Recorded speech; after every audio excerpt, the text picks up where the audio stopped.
Welcome to the intersection of technology, cybersecurity, and society. Welcome to ITSPmagazine. You're listening to a new Redefining Security podcast. Have you ever thought that we are selling cybersecurity insincerely, buying it indiscriminately, and deploying it ineffectively? Perhaps we are. So let's look at how we can organize a successful InfoSec program that integrates people, process, technology, and culture to drive growth and protect business value. Knowledge is power, now more than ever. Imperva is the cybersecurity leader whose mission is to protect data and all paths to it with a suite of integrated application and data security solutions. Learn more at imperva.com. Pantera, the leader in automation security validation, allows organizations to continuously test the integrity of all cybersecurity layers by emulating real-world attacks at scale to pinpoint the exploitable vulnerabilities and prioritize remediation towards business impact. Learn more at pantera.io.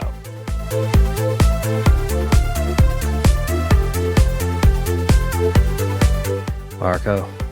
Sean, thank you for the invitation. I know. I've been doing these shows on my own for a little bit now. It's always fun having you on, though. Feeling lonely? Do you just talk to yourself? I feel lonely talking to myself. No, I think you have guests. Come on. I have amazing guests, thankfully. You do. But it's always fun having you on. You always bring a good and different perspective. I'm glad I wrangled you away from the bird alternative. I know you've been spending some time there lately. As I'm, I'm trying to recognize bird. I have my binocular, and I play that hobby, but I'm not good at it. So I think I'm going to try to spot something bigger. There you go. Yeah, bigger size. Bigger size. Well, talking about a person with a big personality in the InfoSec world, and somebody who's done something amazing to keep us all together as the world of social media is in a bit of disarray, perhaps. And that's Jerry Bell. Jerry, thanks for being on the show today. Thanks for having me. And you stood up a Mastodon server, and it's called InfoSec.Exchange. And I may be getting the terms wrong, so correct me where I misspeak. But it's an alternative to Twitter and perhaps other social media sites that allow people with like minds and interests and desires to get together. And you've done that for the InfoSec community. And Marco and I joined recently and see a lot of our friends there. And it's 24,000 of your closest friends. That's right. That's really cool. So before we get into that, though, I want to learn a little bit more about Jerry, and then we'll talk about what it took to set that up, stand that up, and keep it going. But what are you up to, Jerry? Who is Jerry? So I work during the day as the Chief Information Security Officer for IBM Cloud. So an exciting job, pretty great place, actually. I also run a podcast for the past 10 years called Defensive Security. This is actually our 10th year. It is Congratulations. That's huge. On again, off again lately. The job keeps me quite busy. Family's getting older, so things have to stabilize a bit, and hopefully I get back on a schedule. The schedule is good. The schedule is good, and we know very well what it takes to organize and record and produce and get the word out for all these things. And speaking of getting the word out, let's shift to InfoSec.Exchange on Mastodon. When did you set that up? Sure. I set it up actually in April, way back in April of 2017. And somebody recently asked me why I did it, and I have to tell you, I don't even remember. It's been so long ago. I like to tinker with things, and at the time, I bought started renting a small VPS from a hosting provider, set up Mastodon, and a tiny little community grew. and there were never any more than maybe 5 or 10 people on it at any given time, up until actually I would say maybe April, May of this year, when the initial volley of Twitter fun started happening. I don't remember the exact sequence of what happened when, but I think Elon Musk made a comment about buying Twitter, and that caused a mass exodus, minor mass exodus, to my server, and that actually it died. I mean, just be frank, it was a pretty terrible experience, and so I quickly realized that the VPS was just not going to cut it, and I wasn't really looking forward to spending a lot of money on it, and so I worked with some people in the community to try to find an economical way to host it, and so I ended up renting a bare metal system at a provider called Hetzner, and it actually worked quite well. Worked pretty well up until about October 27th, in fact. That seems like a familiar date there. Yes. Go ahead. So just quickly, because I don't know if all of our listeners will know what Mastodon is. So I don't know if you can share your view on what is. I kind of gave an overview of my perspective, but what's the real gist of Mastodon? Why does it exist? It's a great question. So Mastodon is one of a few different types of software servers, and there's also some mobile apps for it that are what I'll describe as Twitter-like. They are not intended to be a direct replacement for Twitter. They have functionality that is similar to Twitter. There are some significant differences, though. Mastodon and the other software that comprises what we call the Fediverse are a series of independently run and managed instances, and you can almost think of them as email servers, right? And in fact, your usernames look very much like an email address. It's your name at your instance name, which is a domain name, and each of these servers are again managed independently by a different person with their own set of rules, and they all federate to each other. So you can be, just like on email, you can be on any one server and communicate with people on other servers. And there's the concept of timelines, private messages. There's also some unique concepts like a local timeline, where you see the happenings of people on your local instance. There's a timeline for people that you follow wherever they're at in the Fediverse, and then there's a federated timeline, which is kind of the it's basically all of everything that's happening that your instance has visibility to. Let me ask you something, because I am really, really fresh on it, literally like 5 days ago. So I kind of reach out to the community. I'm like, hey, I'm here. What's next? A desktop app. What's the best way to engage? And of course, being a community that like to help each other, I'm very knowledgeable about technology. That's easy. But then my wife came to me and was like, I canceled my Twitter account. Screw that. I'm going to go to Mastodon. I'm like, okay, you got to be ready for this. It's a little bit different. So my question for you is, you've been there since 2017. So you know the gist of it. Whatever inspired you to do that, that's great. Thank you for that inspiration, by the way. So now that it's kind of turning this and becoming potentially one of the major player in the social media, what's your idea and your opinion on, is it for everyone? Is it really the internet, the alternative on social media to Twitter? Ooh, that's a hard question. No, I do that. Sorry. It is not Twitter, right? And I think there's a lot of people who have migrated over and have been in some ways disappointed. It is not Twitter.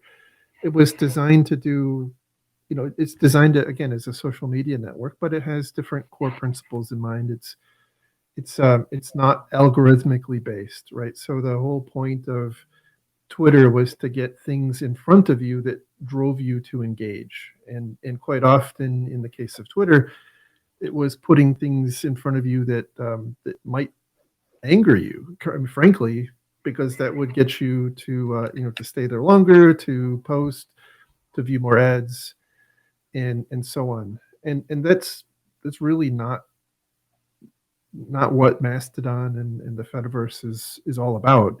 It's really about kind of pure social networking, right? There isn't a lot of financial incentive. There aren't people running for profit, at least at this point, for profit instances. Right. And so, yeah, I guess let's be clear. So I guess your point is that there are no ads, right? So that whole timeline feed is not there. And when I get my local feed, it's really from the people I care about and the things that they care that they want to say. In So chronological order. right. And where I think, at least my experience at Twitter, things get out of hand is the trolls and the assholes and all the other oles that come along, kind of mess things up. So my understanding, very loosely, is that there are rules that you as an instance owner set, and I think the first one is to do no harm to others or something along those lines.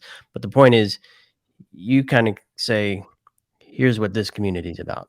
We're going to talk about information security. We're going to come together and share tips and best practices and ask questions or do whatever we do as a community. Do so with a good heart and with a good objective in mind. So talk to us about some of the principles and how, where perhaps Twitter may have tried to solve that and failed through algorithms that may or may not exist in Mastodon. How does that well work? So it's a great point. I believe, I don't have a whole lot of inside knowledge of what's going on inside Twitter, but I do believe that a lot of their moderation was done algorithmically, based on people reporting things, based on text analysis, and so on.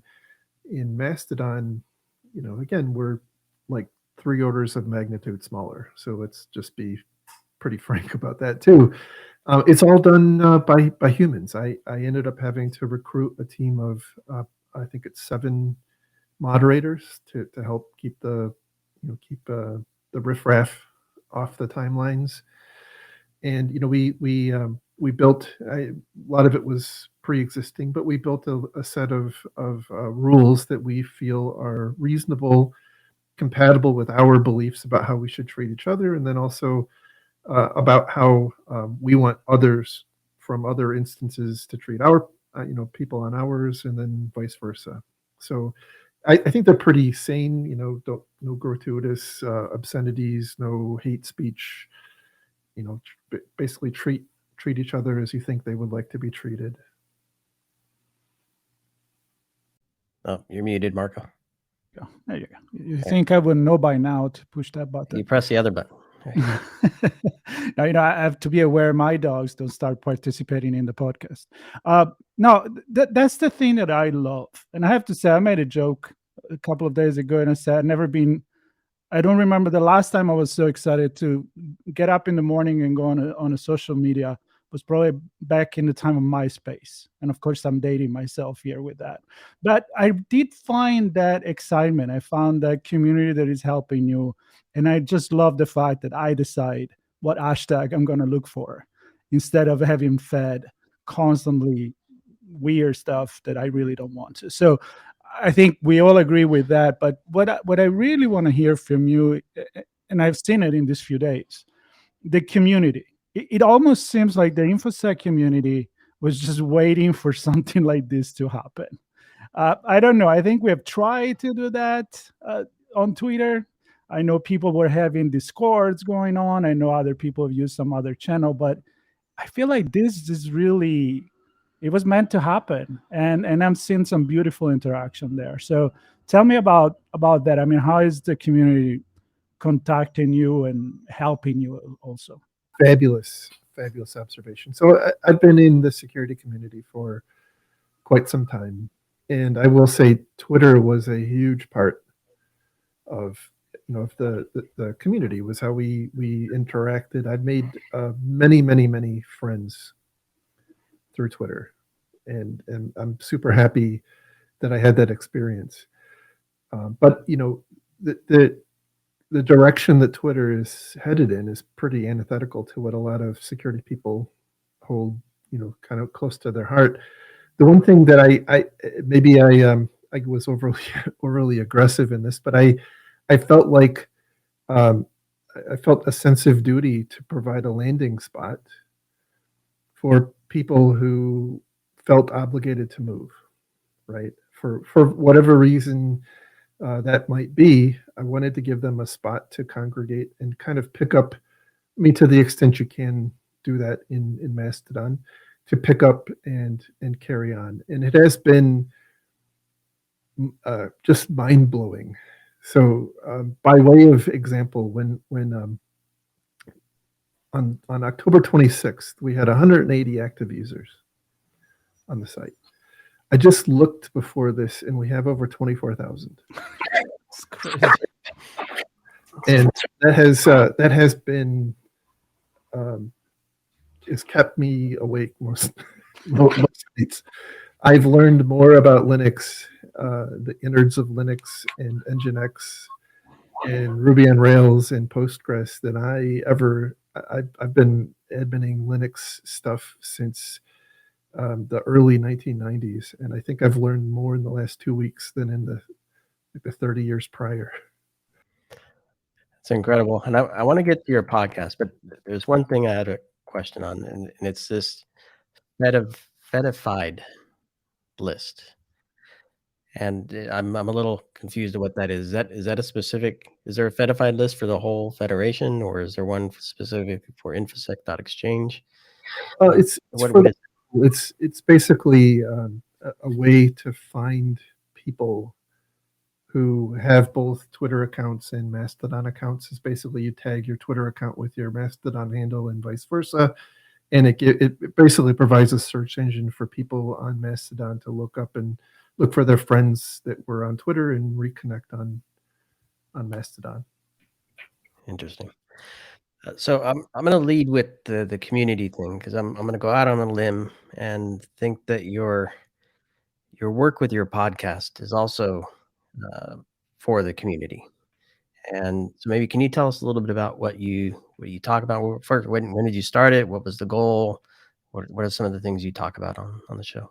Sure. So back in around 2010, 2011, it's a funny story. I actually was never really on the security trajectory. I was always on more of the CIO trajectory. And the company I was with, which was a security company, was purchased by IBM. And an odd thing happens. I was actually kind of second in line to the CIO at this company called Internet Security Systems. And odd thing happens when you are with a security company and you come into a large organization, like you become branded as the security person. And so that moniker kind of stuck, and I banged around and I embraced it. I mean, it was exciting. I was given just amazing opportunities, and even to this day. But at the time, I started also to get into podcasts. But there were the podcasts of the day were, I would say, very red team focused, very kind of like morning zoo type podcast, not super informative for for people on the blue team side. And this was in the days of the APT1 report and Aurora and all of those things kind of happening like a freight train. And it occurred to me, like, there's a lot of stuff happening in the world that we could learn from, but nobody's talking about it. And so I decided to talk about it. And I think I drug my feet for like 6 months trying to find the perfect intro music. And then once I did it, it's the rest is history. But the focus of the podcast is to, at its core, is to look at what has happened in recent high-profile data breaches. To the extent we know what happened, sometimes we have to speculate, and then try to analyze what could have been done better. And then lately, I will tell you, we sometimes hit dead ends. But what I've found, I mean, for me, it's forced me to talk about and think through like a countless number of different scenarios. So I found it to be super helpful in my professional career because it just give me a lot of context. But I've gotten a lot of feedback from listeners that it's just kind of the methodical and repetitious dissection of what's been happening is helpful, particularly for new people coming into the field, to just get that, to start developing that mindset. And speaking of mindset, and I actually wrapped a call just before we started recording. Somebody from the community wanted to pick my brain about some of the trends that I've been seeing in the industry. And I'm wondering what you've seen 10 years on.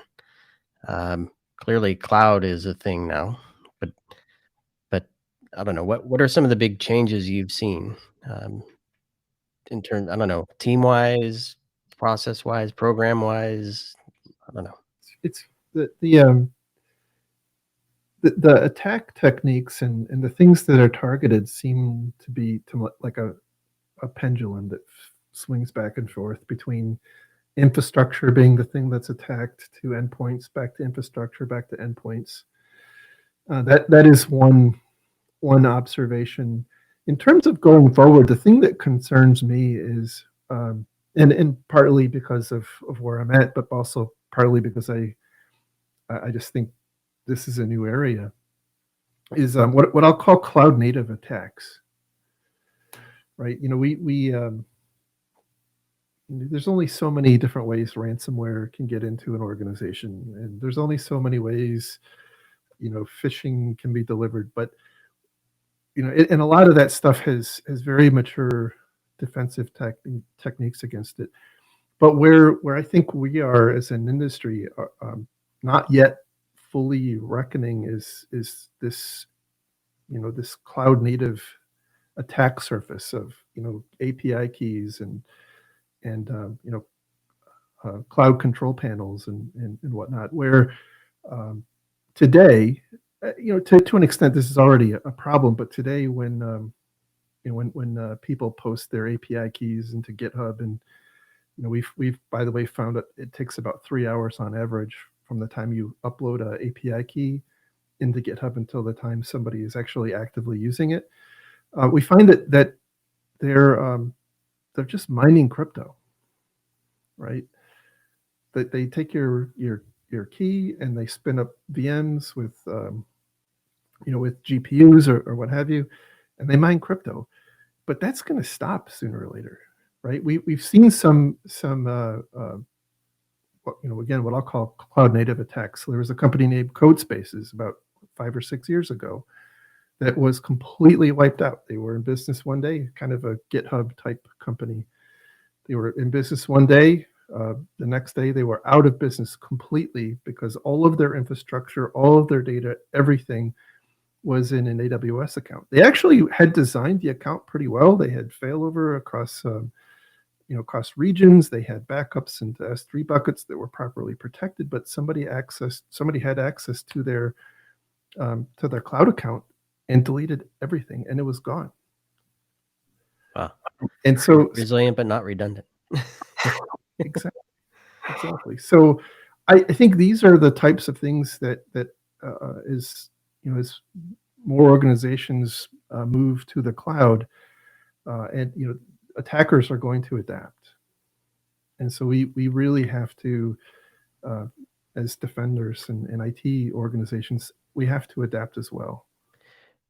And speaking to that point, and I've spoken to some folks on this, the shift from an on-prem security team to one that has to protect stuff in one or more clouds and on-prem containers that look different than physical systems they were used to.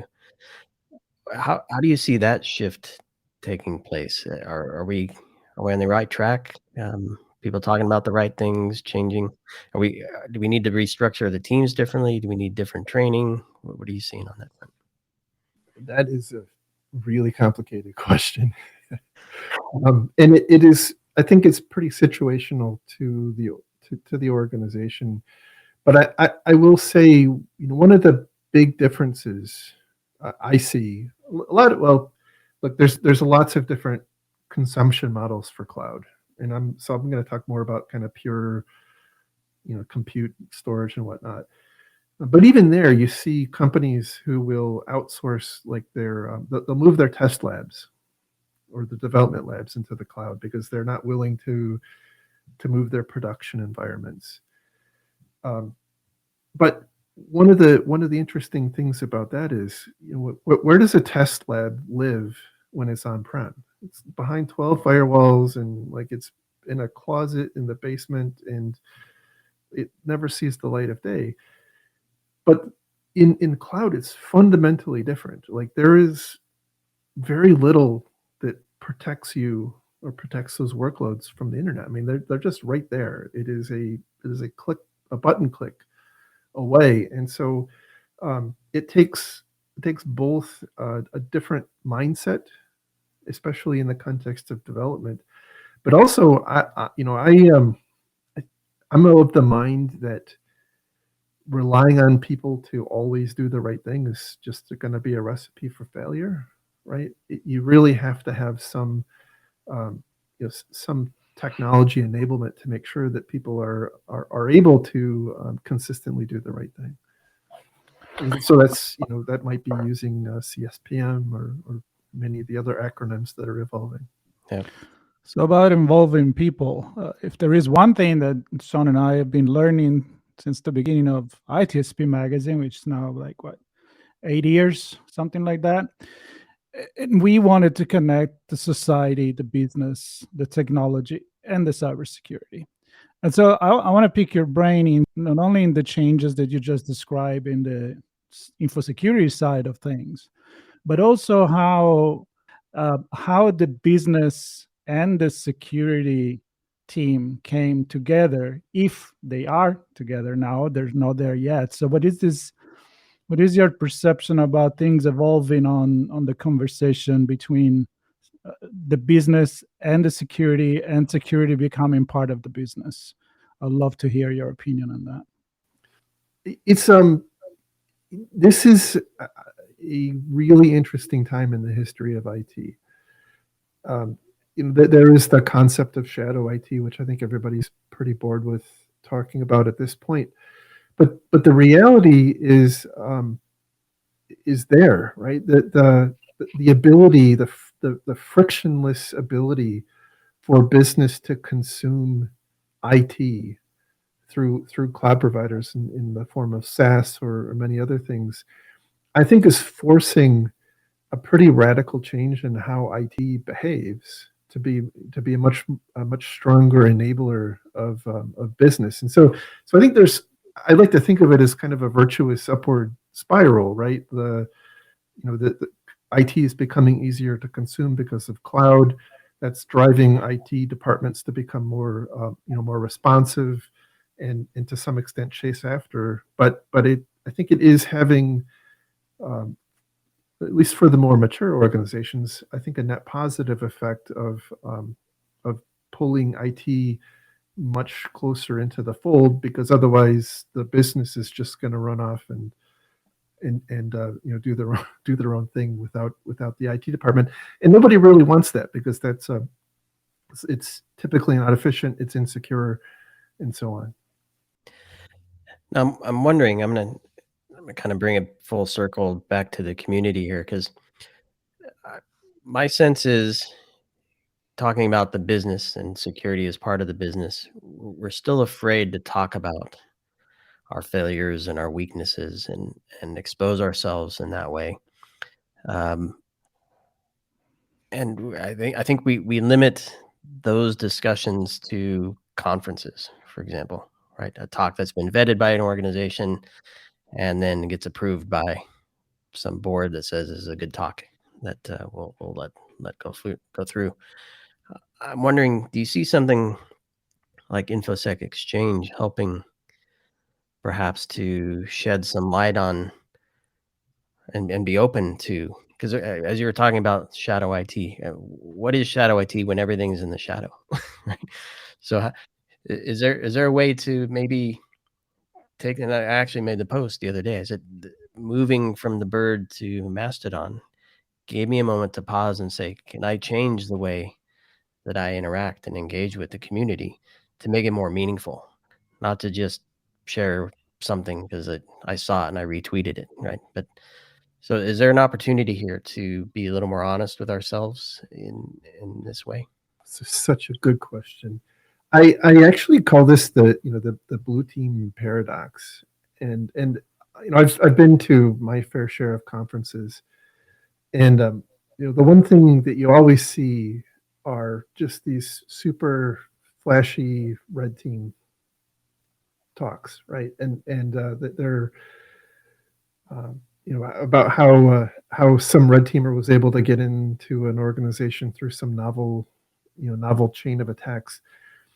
But on the blue side, it's much more perilous to have those discussions. I mean, most every one of those is covered under an NDA, right? And you are very, very strongly discouraged from talking about those. So that's a big headwind. On the other side, red teamers are actually incentivized because it's almost like an advertisement. Hey, come hire our firm. We can, look at the cool stuff that we're able to do. And I think that's part of the reason we see what is there. I don't know that Mastodon and the Fediverse are going to change the calculus on that. I think it is vitally important that we do what you just said. And if there is a way for us to enable that, I think so. My co-host on the podcast is actually a pilot, and we talk quite a lot about some of the parallels between aviation and security. And one of the things about aviation is when there's a disaster. Now you can't obviously equate like somebody getting hacked with a plane crash. I don't mean to say that, but in the context of a mishap with an airplane, there's a very public airing of what happened, and the whole industry. Anytime there was a crash or an incident, like it isn't just like that type of airplane, that airline, like the entire industry worldwide learns from it. And I think we have to get there. If we don't get there, we're going to keep repeating the same mistakes that each other are making. And so I feel, as you can tell, I feel pretty strongly about this this topic. I think we absolutely have to get there. I don't know the best vehicle by which we can do that because, again, we all have our NDAs. We all want to stay employed and whatnot, but not talking about them isn't really helping the situation at all. Yeah, completely agree with you, and I think that the main function that we forgot, maybe because it became a business, the idea of social network. I'm not referring to Facebook, like the movie, but the social network is a concept. It's exactly that, right? It's exactly to communicate, in a conversational way, to talk about problems. Maybe you can pinpoint and exactly say what's going on with your company, but you can throw it out there. And the other thing that I see, and again, I feel like I'm a cheerleader for Mastodon right now because I'm so excited about it, is the fact that you can actually choose. So if I'm a business person or I am a sociology by by trade, like I am, sociologist, and I want to learn about InfoSec and the cybersecurity community and pick their brain on maybe the way that it connects with society, connect to the business. I can actually do that now because I don't have to just throw myself into the middle of the arena with a lot of lions and a lot of noise and really focus on certain conversation. And then maybe my other hobby is music and I'll go into another server. So for me, it's just like going back to the origin. And I'm very excited about this. And I hope that it will be an opportunity for business people that want to learn about security to come and join there. Sean, I mean, this has been your goal the entire time, the business of security. So I don't know if you feel the same, but.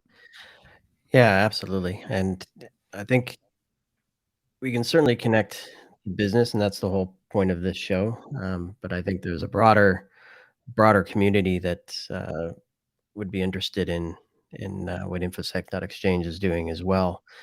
And yeah, I think it's clearly it's a place to come together and exchange ideas. The domain says that, right? And I want to do this, Jerry. Maybe I don't know if there's something we didn't touch on that you wanted to share before we wrap, but I also want to give you space to put a call out to the community. I don't know what you need to keep InfoSec.Exchange running successfully. If there's anything the community can do to help, even if it's just go read the principles and rules and abide by them, or if there's something they can do beyond that. So any final words and then a call to action for the community to join us. So just to carry on, and I think it'll dovetail into the final words. There is, I think, a lot of, well, there's two things that are happening right now, right? There's still a lot of grousing about what's going on at Twitter, and that is, that's expected, and hopefully that dies off over time. But there's a lot of like meaningful discussions happening on, and it's not necessarily like what I was talking about. Hey, my company got hacked. Here's what happened. It's, hey, how do you do X? How do you do Y? And people are actually helping each other and not being mean. It's really quite cool. There are other instances. There's IOC.Exchange. You can imagine what they're focused on, and some others. And like, we're not in competition. Like I literally have some of these people now on Signal channels, and we help each other. It is just the most amazing thing that I think I perhaps have been involved in. So it's like you said, it's really exciting. It feels kind of like the early internet when I first started getting into IRC. Maybe not some of the crappy IRC channels, but the more helpful ones. That's exactly what I wanted you on, and I'm thrilled that you agreed and had the time to do that. So how can we as a community help keep this going? Yeah, so a couple things. One is, obviously, if you're not there, give it a look. Right, it's again, the address is InfoSec.Exchange. It's pretty self-explanatory. It does take a little bit of getting used to. There's mobile apps for both Android and iOS. I personally prefer the web browser, even on mobile devices. I think it's just it's a better experience, but there's something for everybody. I am dreading the credit card bill, by the way. So I do have I do accept donations. There's a pinned post on my profile if you sign up. I actually I'm working on a blog post that I call the inflationary period, kind of modeled after the cosmic inflation, which caused me to run out and buy six new pretty expensive servers to handle the load. And so I'm waiting for the bill to come and my wife to open it up and see. That's gonna be a fun moment. You should record that, Jerry. Yes. Right there. It kind of remind me this one about those jokes you see on Instagram where the guy buys the Les Paul guitar and the wife is like, how did you spend that kind of money? It's like, no, they gave it to me for free. I won a raffle. You should say the same thing. I just found this service here. On a raffle. What's the joke? I heard do whatever the hell you want doesn't mean what it sounds like. No, well, this is super cool, Jerry, and I'm grateful to be on that exchange with you and with the rest of the community, and I'm excited to see it continue to grow and do what it's designed to do, which is to exchange information with each other. And I would encourage everybody to support you. I know you're doing an amazing thing there, and I hope folks hear that and give you some support to make sure that this keeps going. So, Well, thank you. ditch the blue check and do a tip instead. We have a wide range of little verified icons. I know. I stole your paw verified. I love it. All right. So I don't know when your blog's coming out, but we'll certainly reshare that when you post it. And if you happen to publish that before we produce this, we'll include a link to that. And anything else that you think would be interesting for folks to read in connection to this. So thanks again, Jerry. Thank you. Thank you so much. And thanks everybody for listening to Redefining Cybersecurity here on ITSP Magazine. Stay tuned for more and all the links, and certainly Jerry's Mastodon InfoSec.Exchange link, so you can connect with him as well. Thanks everybody.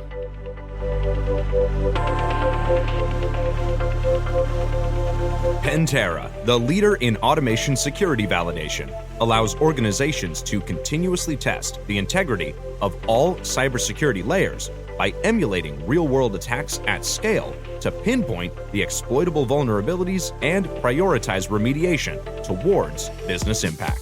Learn more at pantera.io. Imperva is the cybersecurity leader whose mission is to protect data and all paths to it with a suite of integrated application and data security solutions. Learn more at imperva.com.